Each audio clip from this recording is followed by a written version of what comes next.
This is internationally best-selling indie author Michael Brent Collings inviting you to join me at bestsellerlife.com/DCR to unlock my tips, tricks, and hacks for a successful writing career. So go to bestsellerlife.com/DCR and kickstart your writing adventure today. This is Daniel. And this is Krebs. This is Alton. And I am Matai. And you're listening to Dungeon Crawlers Radio, the greatest geek podcast out there. All right, everyone, welcome to another episode of Dungeon Crawlers Radio. That's right, it's a new year, it's 2026. We're back, and we are excited about the things we're going to talk about today. Now, again, I know it's been a couple weeks into the new year, so we apologize. We're just now jumping in, but we were enjoying our holiday celebrations. Not only that, Alton was out on a ship in the middle of nowhere playing Castle of Ravenloft with Tracy Hickman and an impressive 3D print of Castle Ravenloft, which we'll be talking to Wyatt, one of the masterminds behind that 3D print, next week. But we just wanted to let you know we love you guys. That's why we had to take a little bit of a break after the holidays to recoup because we had an amazing holiday season. But we're back, and we're going to be bringing some amazing content this year. We're in the works of bringing on some awesome authors and game designers to bring some really good content to you. But the thing we want to talk about today is very timely. So, the House of Mouse, Lucasfilms, has made some really, at least I feel like, amazing announcements. For those of you that don't really know, I am a huge Disney fan. I love going to the park. Star Wars Land is always this beautiful, wonderful place. You go from being at Disneyland, you walk through this cavern, so to say, and then you step into Batuu, which is, Star Wars Galaxy's Edge.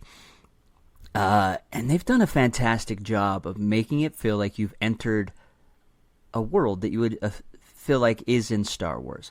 It's dirty, it's grimy, even the cement has like droid tracks. It's not smooth, it's bumpy. The buildings look like they've been there for a while, and there's rain and soot on them, even though, it's Disney and it's kept pretty pristine. And then you make this corner, and you go through this arch, and there before you is a full-size Millennium Falcon, which, the first time I saw it, oh my gosh, the little boy in me definitely giggled and was super excited. I have to know, did you cry the first time you saw it? I didn't cry, but man, did I get super, super excited and just like giddy, and I'm like, I gotta have a picture. It's like, you're growing. I don't know if it's the same for you, but like I had a Millennium Falcon as a kid, and I was zooming that thing around and making sound effects and everything. Mm-hmm. But to have a full size one standing behind me, it's like, yes, I have to have a picture. I have to, archive this. And then to go on the ride and actually physically pilot. The first time I got to go, It's like I'm piloting this thing. And they've done a fantastic job of making it feel real. I'm excited. There's been announcements of there being different adventures to go on, because right now it's just the same adventure over and over. Mm-hmm. But they've done a great job. Then you go down a little bit further and you got the Rise of the Resistance ride, which is, in its own pretty good and decent. It malfunctions quite a lot, I'll be honest. Those that have gone to Disneyland, you've probably, seen that Rise of the Resistance has gone offline. But to be fair, a lot of other rides do go offline. They do a fantastic job of getting them back up. Yes. This last time I was on the Jungle Cruise, and we were going past the Indiana Jones ride. And, the Jungle Cruise, if you don't know it, the cruise director is always making really bad jokes and puns and stuff like that. And he's like, and to your left is Indiana Jones and the forever always breaking ride. It's so bad. It's become a pun there. But that is the joy and fantastic. I'm trying to think of the word now. It's not fantastic. I want to say I can't think of it right now. Anyways, that is the amazingness and the immersiveness that Disney does. Because, like, you jump on the Indiana Jones ride, you feel like you're in a movie. It's not quite the same, but you feel like you're there. And they've done the great job there in Batuu. So what we're going to talk about is just recently announcement was made that starting April 29th of this year, so we're not going to have to wait a year or two, that big changes are happening to Galaxy's Edge and Star Wars land. For the longest time, it's always been Kylo Ren in the First Order and Chewie and Rey pretty much owning that section of the park. Yeah. Well, now that section of the park is going to be split into two. So down by Rise of the Resistance is where we're going to see Rey. Probably Kylo Ren as well. There are some rumors that Kylo Ren's going to be positioned in another place of the park, but I don't know. And in the area where the Falcon resides, where a good chunk, of the park remains for Galaxy's Edge, we're going to see original stormtroopers, and I'm so excited about this. I hate the duckbills. I love stormtroopers, but that look just never sat well with me. So we're seeing original stormtroopers, Darth Vader himself. We get to see Vader again, Han and Leia and Chewie, and over by Doc Ondar's, where you get to build a lightsaber, we're going to see Luke Skywalker. Yes. And this, my opinion, is where the majority of the fan base resides, is in that old Imperial trilogy era.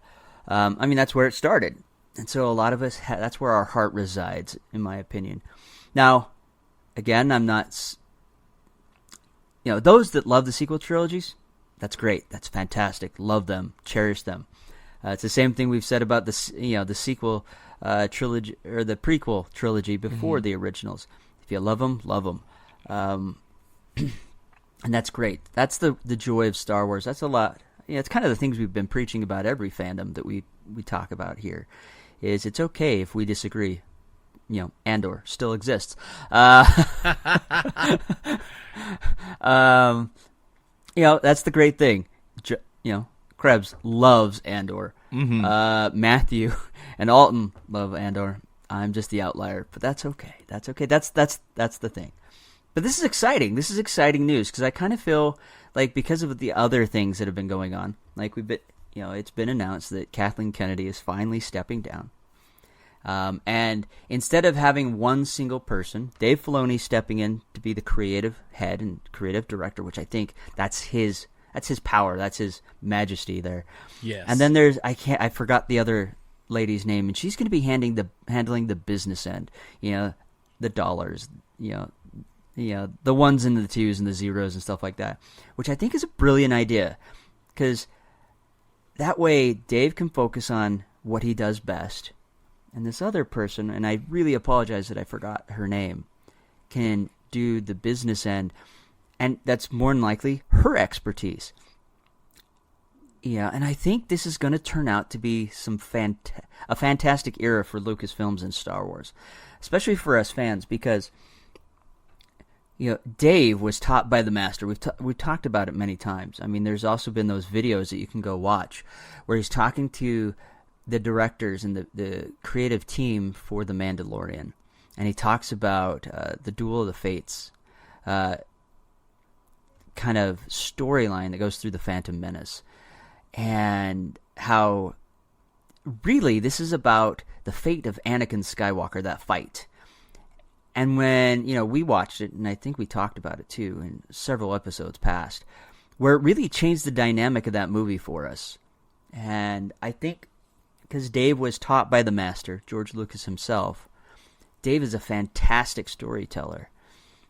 He has all the right pieces so that we start getting fantastic Star Wars shows and movies. And not only that, he knows who he's making these movies for. He's going to be that unified force that we've been begging for. Yeah. Those last three movies were just so disjointed because they weren't made together. Yeah, it looks like Lynwen Brennan is That's going her name. to be. Yes. Yeah, Lynwen, all one word. Very unique name. Lynwen Brennan is going to be joining Dave Filoni. She'll be a co-president, and she'll be handling sort of the business side and relations regarding that. I think it's a smart idea. I really do. Having a co-presidency there. Because I can only imagine trying to be the creative arm and handling all the day-to-day stuff. And maybe that's why Kathleen Kennedy failed. She was trying to juggle both. I don't believe that's the reason why. I really think she had an agenda where she was trying to go, Star Wars, we've seen it. She had shirts with other people that the Force is female. Again, nothing wrong with that. But it was really pushing a lot of the fan base away. And we had really weak storytelling. That's something that we've talked about quite a bit. We had some good setup with Episode 7, even though it was kind of hokey, felt a lot like Episode 4. And then Rian Johnson came in, and it just went left. Like, it made no sense. Yeah, I mean, I don't want to see a car chase in space where we're running out of gas and there's no place to fill up, and we're just keeping far enough away, and then they deplete all of our ships, and then we go to some salt mine planet, and again, some of it felt very much like Episode 5 with Empire Strikes Back. We got the walkers, even though they look like giant gorillas. But the worst part, and I think the biggest tragedy of Kathleen Kennedy's reign is we never got to see Han, Leia, or Luke together again. They were all separate. We got to see Han and Leia together. We got a sort of Luke and Leia together, but we never got to see the three of them together, and I think that was a travesty. And I know there's even been interviews now where Mark Hamill said that was biggest regret of those. And it's true, because it can never happen because of the passing of Carrie Fisher. We can never get that back. Yeah. And it's frustrating. But I like that maybe we're taking a step back in the right direction. So about taking a step in the right direction. Yeah. So this announcement comes out on the heels of another major announcement, which is that Disney has finally procured the permission, the rights, whatever the case may be, to re-release the original trilogy unaltered.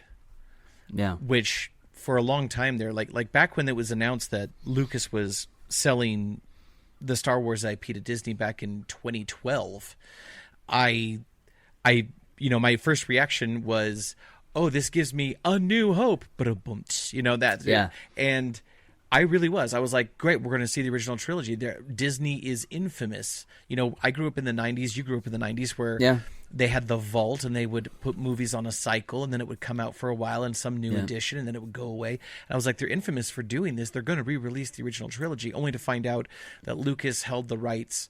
Yeah. He withheld the rights to the original trilogy in its original theatrical cut, and would not release them that way, which that was one of the myriad things that took me from George Lucas as my filmmaking hero to he's my filmmaking villain. But here they've announced that, yes, they're going to release the remastered but unaltered original trilogy. I was having this question in my head of, are they making this change to Batuu, to Star Wars Land?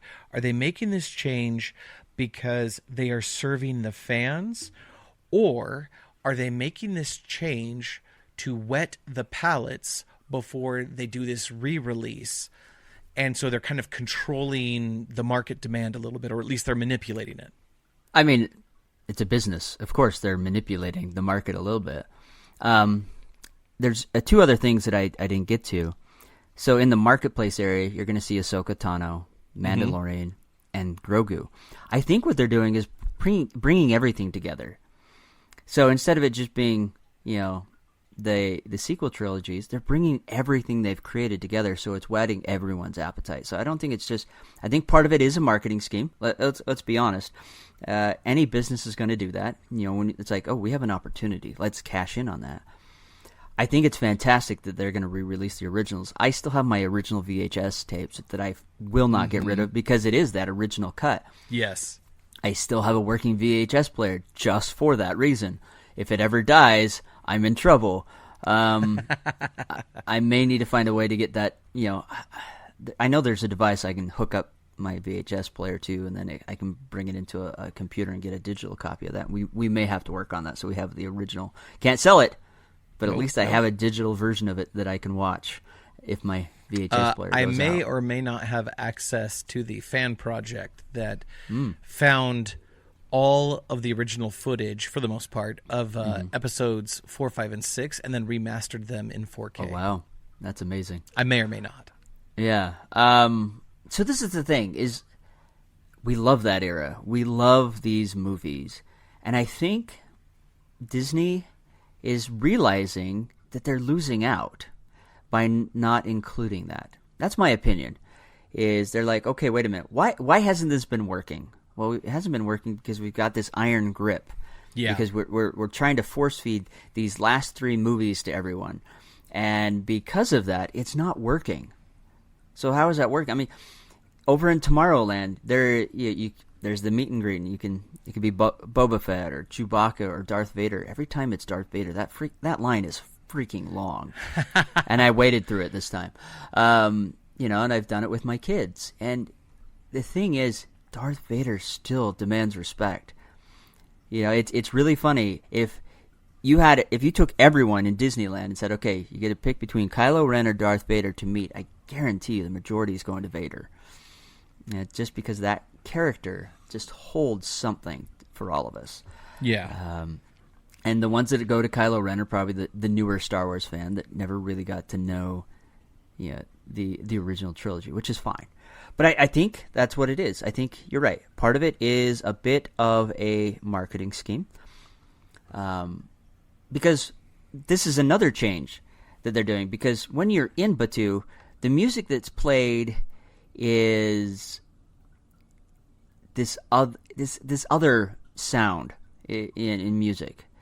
Now, throughout the entire Star Wars land, you're going to be hearing John Williams' original music. His original scores. Pulling from the main theme, the Force theme, Han Solo and the Princess, the desert and the robot auction, the Emperor. That's just going to make it more immersive for me to hear those original scores. Because, let's face it, John Williams, his music is really what filled it up. There's also the Cantina bands are going to be playing some of that stuff. And so the original Cantina music, we're going to hear from Olga's Cantina. So I think they're making the right changes. And I think that also comes from probably advanced talks with Dave Filoni. I can only assume. We don't know for sure. But him saying, hey, if we want to make this work, we need to bring some of the original stuff back. This is what made Star Wars fans. Let's do it. Because, there's that first punch, whenever, you see Lucasfilms and it all goes to black, and you hear that first blaring punch of trumpets, of the original main theme, gets me every time. And it's just like Star Wars is here. Even my kids, so my younger kids, they hear that and they're like, Star Wars. So, yeah, I'm excited. I am very excited. I know they're going to be making a lot more changes and more to come, but I think this is exciting.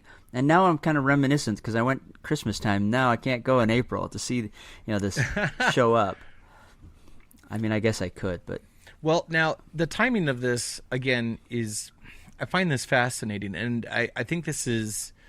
I agree with you. I think two things can be true at once to a certain degree, and maybe this is me being naive. Maybe this is me truly having a new hope, which is...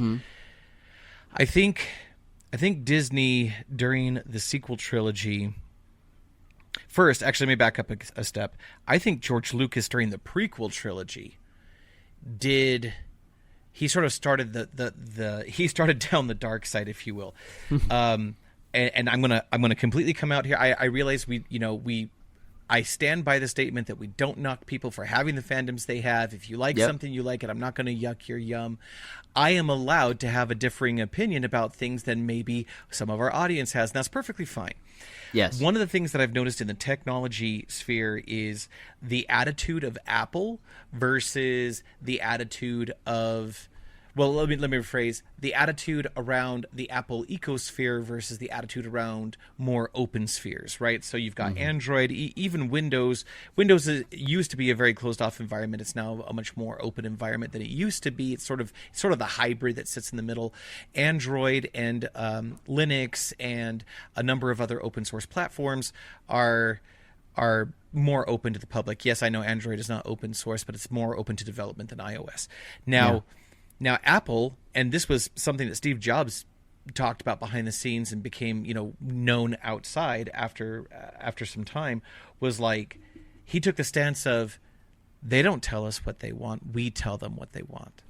And for Apple, that has worked. I mean, they're an empire, right?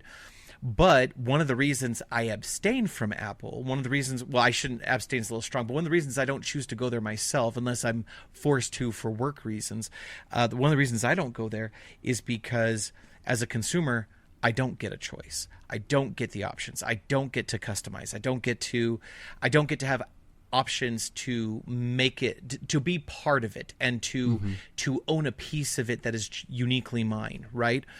I don't get to have that. In Apple, they dictate and we follow, and that's how it goes.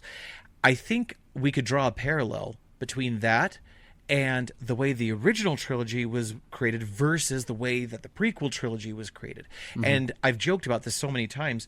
After George Lucas became a very, very wealthy entrepreneur and he had finished his original trilogy, he started going back in 1997 and he started doing special edition releases to celebrate the 20th anniversary. And they were kind of cool and creative, and they did some really neat things, and that's fine. At the time, as a Star Wars fan, I was eating it up, right? Yeah. Except that it really did. He started going down this path of, his explanation for any change he made was, well, this is the way I really wanted to make it, and at the time I wasn't able to because of limitations of budget and technology, but this is really how I originally envisioned it, was what he would always say about everything. And then you get to you get to the prequels, and the prequels start changing canon. Things like midichlorian count, for example. Yeah. And then after the prequel trilogy came out, people discovered that they could watch the movie in the machete order. And the machete order basically allows you to watch the original trilogy past Empire Strikes Back, and then you go back and watch episodes 2 and 3. But you never even have to watch episode 1, because episode 1 is a movie that you can remove from the ecosystem and it changes nothing, right? Which is a testament to how episode 1 does not actually do anything constructive. It doesn't actually add value to the story, right? Yeah. And then we get to the sequel trilogy. I realize this is kind of a long jaunt, but thanks for coming with me on this, folks. Then we get to the sequel trilogy. And then we have Kathleen Kennedy doing her thing.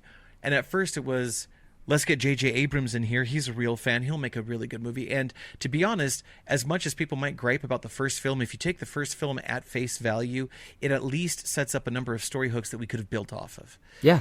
And then we get to the Rian Johnson sequel, and it takes us in such a direction. It's that whole thing you did in like elementary school or middle school, where you fold your piece of paper into like thirds or fourths, and then you draw part of a picture, and then you conceal it and hand it to someone else, and they draw another part of the picture. Yeah. And it comes out this absolute mishmash of nonsense. And that's exactly how they approach the sequel trilogy, as well as some of these other series. Yeah. That was Disney saying, we will dictate to the audience what they will like and what they get in Star Wars, and we will decide. And then we hit the era of Mandalorian, where Jon Favreau and Dave Filoni come together along with some other creatives, and they give us the content that fans want. They tell us a story that serves the fans. I think maybe, and I hope I'm not getting my hopes up too high, I think maybe Disney has gone through their Steve Jobs era, and they've gone through the dark side of dictating to us what we want. And maybe now that they have suffered enough consequences. They're starting to realize if they'll just serve the fandom, if they will be respectful to the source and actually serve the fans will serve them back. Right? Yeah.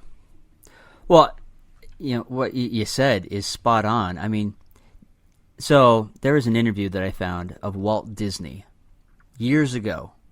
He did an interview, and the guy posed the question. I wish I had it, but the guy posed the question. It's like, how is it that your business thrives when you're just focusing on children? He's like, no, that's not right. He's like, yes, the content we make is good enough for children, but the content we make is focused on the parents because they're the ones that have the money. And I think it goes hand in hand with this. I think Disney lost their way a little bit. They were going for a specific targeted groups, and they were going for special interests. Yeah, and instead of targeting the ones that have the money, and it's okay that they were going for those special groups, but they were doing it at the expense of the original fans and people that loved this series. And so I think when you go for the ones that have the money, you have the ones that are connected, but you do it in a way that is still inclusive, that invites everyone, then that's where we make magic. And I think that's what Dave Filoni and Jon Favreau and that creative team did with The Mandalorian. They weren't playing games. They weren't going for a specific target. They were creating what they knew the fans wanted, and it would invite everyone in. I think that's why The Mandalorian was so successful. Now, I get it. There's been some episodes in there that were kind of ridiculous. The Jack Black Lizzo episode we could have done without, but I loved seeing good old Doc Brown showing up and some battle droids from the Clone Wars. But that's an episode I can completely skip, and it means nothing. It's a bottle episode. But the last 5 minutes are the only thing that really adds to the series and the storyline. We have those. I get that. I'm very excited for the new Starfighter movie that's coming out with Ryan Gosling. Yeah, it's Ryan Gosling and Sigourney Weaver. Mm-hmm. One, it sounds exciting, but now we find out there's a Jedi fight in there. Not only that, it's been announced that Tom Cruise just showed up on set and helped film a lot of that. Now, I'm not a big fan of Tom Cruise, but that guy knows his craft. I will give him that. Yes. That guy knows how to do an action scene. He knows how to do, makes movie magic. I don't always agree with his movies or his politics, stuff like that, but that guy knows his thing, his craft. And so I'm excited to see that, that lightsaber battle and see how that turns out. We don't even know if it's with a Jedi, if it's just some dude picking up a lightsaber and going at it. But it's exciting to see. So I think there's a lot of really good changes coming. I think you're right. I think Disney's gone through, they're realizing that there were a lot of mistakes made. They're correcting those mistakes. And I'm hoping we start seeing some really good content in the Lucasfilm's department of the House of Mouse. I'm hoping that because of these, we're also going to start seeing some changes in the Marvel sector.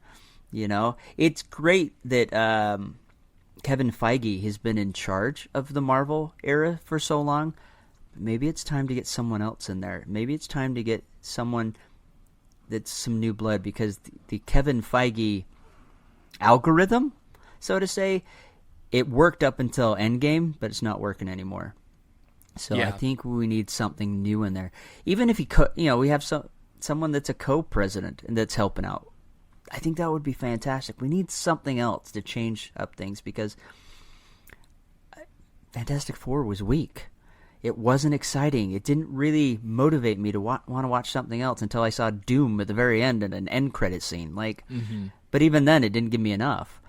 I tried watching it. I almost fell asleep the first time I watched it, and then I went to watch it a second time, and I did fall asleep. It's there's just not enough there to captivate me, and yeah. Anyways, I'm hoping. I'm really hoping these changes coming along are going to revitalize Star Wars. which is something we hoped that Disney would do originally. They stumbled. They tripped. They fell on their face. They bruised their knees, scraped the other knee. It is what it is. They weren't George Lucas. They had this massive fan base they had to serve. They decided that Kathleen would be the right person and gave her the reins.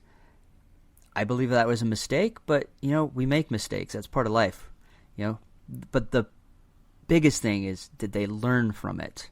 I think that's the key point. And I think, hopefully, they have. And moving forward, we're going to see a lot of amazing stuff. Because we're seeing, like I said, the announcement that we talked about when we started, the original trilogy's coming back. We're also seeing stuff from, The Mandalorian. We're seeing stuff from Ahsoka. I think these are all great moves. It's not saying, okay, we're ignoring, the prequel or the sequel trilogy. Excuse me. We're not ignoring the Disney content we made. We're going to honor everything, and so everyone gets a piece of this pie. And I think this is a smart move. Because we have the original trilogy there, we have the new stuff, which is in the middle. And then we have the Resistance. And it's the timeline. It works with the timeline that's been built up with these series. And I think it's fantastic that we get to experience all that at once. Because that was a frustrating thing. Like, if I wanted to see Ahsoka, she'd randomly show up on Star Tours. If I wanted to see Darth Vader, it was in a weird building, in Tomorrowland. Let's put it all where it's supposed to be and put it together. It will blend very well. And then we get to kind of move through that. And I think they're making a good move here. Now I know there's a lot of naysayers like this isn't going to fix things.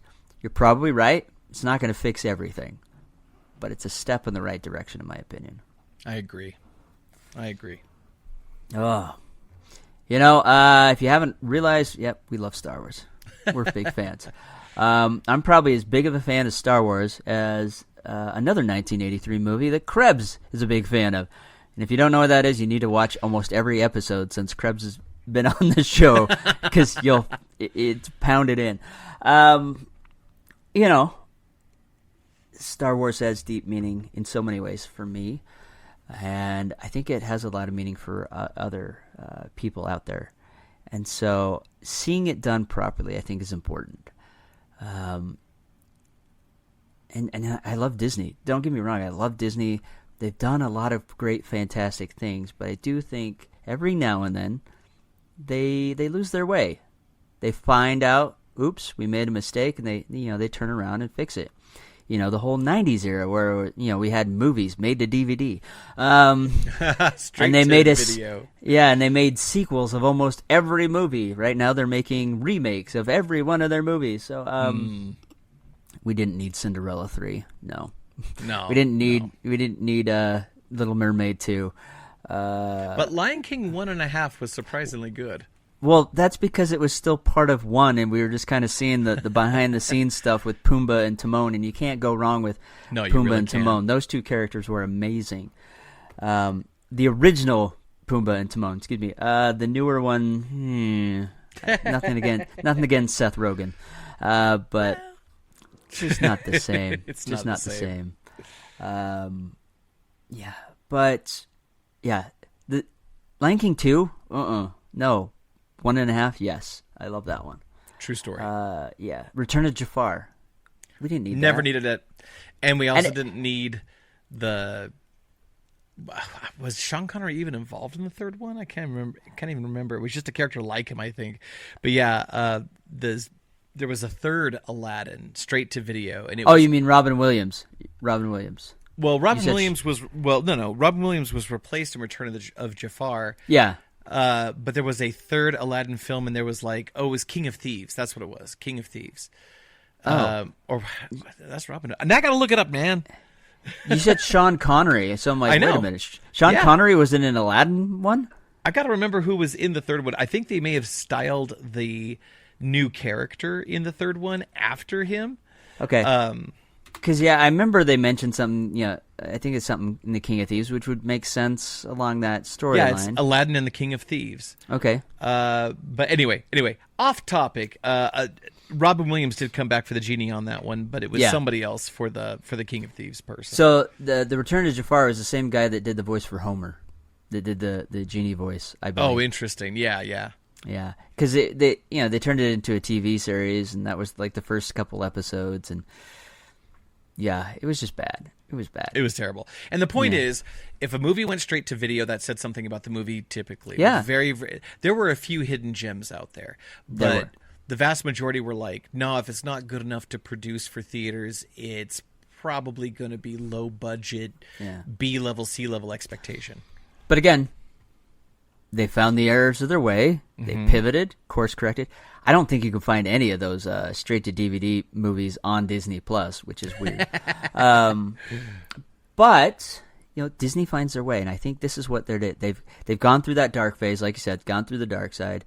They've been their Luke Skywalker has shown up, Dave Filoni, and has redeemed them from the dark side, and maybe we'll start getting some great content moving forward and some amazing movies.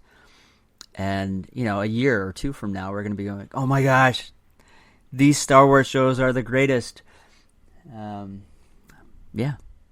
So I think I'm hoping, with a lot of hope, that's the direction we go. When we originally were told about, Disney acquiring Lucasfilms, I think that's the hope that I had then is now what I'm kind of feeling now. Same. Yeah. Although maybe a little bit more cautious this time, since I was definitely cautious. Cautious. But I agree with you. This is a good sign. I think between this, the new KOTOR game that was announced, Fate of the Old Republic, I think there is a resurgence of sort of returning to what makes Star Wars, and this is a step in the right direction. This gives me cautious but optimism. For what comes next in the Star Wars experience. I agree. All right, folks, we're out of time. We're going to take off. Hopefully you've enjoyed this first episode of 2026. We got several more to come, but like I said, next week we'll be talking to the gentleman responsible for helping Tracy Hickman bring Castle Ravenloft into reality. We have seen pictures of this thing. This is over 7 feet tall, if I remember right. It's at least over 6, but it's huge. Yeah, it's huge. It's fully painted. Like, they use this for the Critical Hit Soda cruise, and it is stunning. And Tracy, the original creator of Castle Ravenloft, ran this unique experience, and they got to see each section of the castle as they moved through it. And we always talk about the theater in your mind, but man, this really pulls it out, and it's amazing. So we'll talk more about that next week, and we got more great things to come in 2026. But with that said, we'll catch you next time.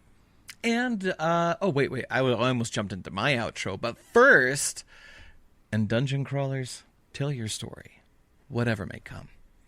And whether you are an original trilogy purist, you're super into the sequel trilogy, or you think that episode 1 was totally wizard, always remember to be epic and don't suck. Thank you for listening to the podcast. If you like this episode, please give us a 5-star rating on iTunes, Spotify, or wherever you find us. Remember, the Force will be with you, always.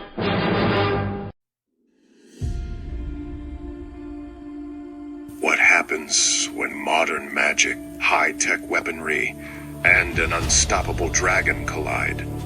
Find out in the epic audiobook of A Dragon's Fate, brought to life by Daniel and Krebs.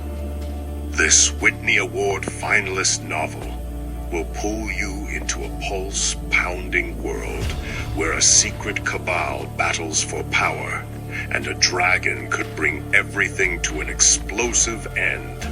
Don't just hear the story. Feel the magic, the danger, and the action. Get ready for a ride you won't forget. Grab your copy of A Dragon's Fate, now available on Audible.